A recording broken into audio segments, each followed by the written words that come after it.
first time. So I wanted to know if you could share your first experience meeting Grandma and Grandpa. Well, I think it was 2006, and Nika was 2 years old,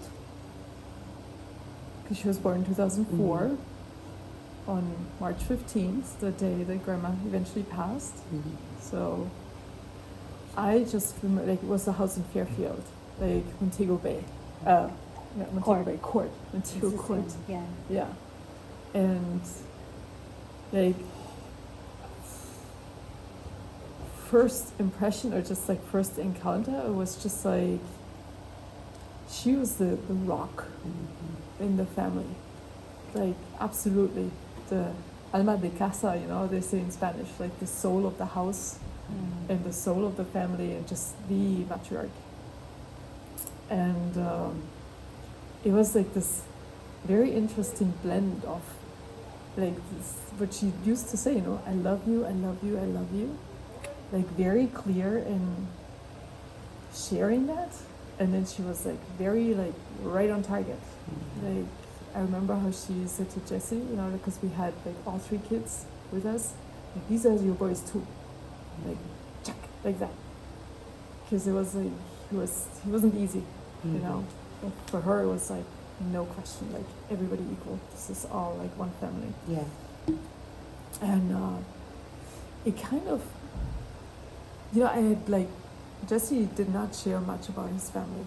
It's just how he is. So I had no idea what to expect or who to meet. And it was like, I think for us not being used to having big family around, it was, whoa, you know, there's like a door here, a door there, falling open, some of the kids living in the garage. I think Houston, Santana at that point, and then maybe Tessie at the time. It's like she was, basically the garage was extra living space, if I remember right, at that time.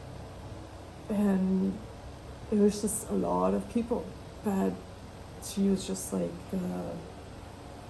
the rock in the wild sea, you know, that.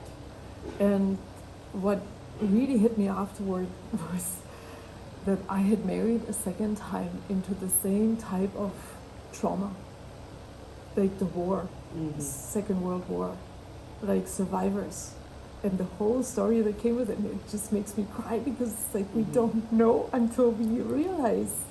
And there's nothing wrong with it. It's just like, it's like a damn magnet, you know, you get pulled into it, and then you go like, how can this happen again? You know, it's like, not to say it's wrong. It's just, in my first marriage, I had married the same trauma, like with the mother being a refugee, and, you know, like everything lost in the war, and pulling it back up, coming back, Germans with Germans. And then I kind of marry, or I'm with someone who's half around the planet. It's the same story. And you go like, how did this happen?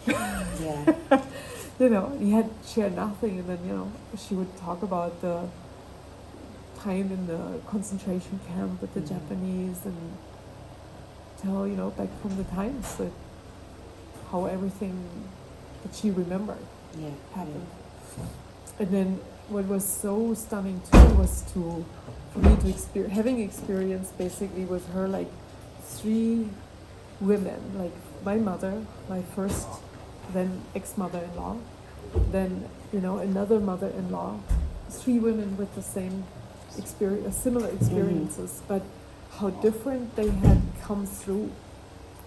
Because, like, she was born in 31, right?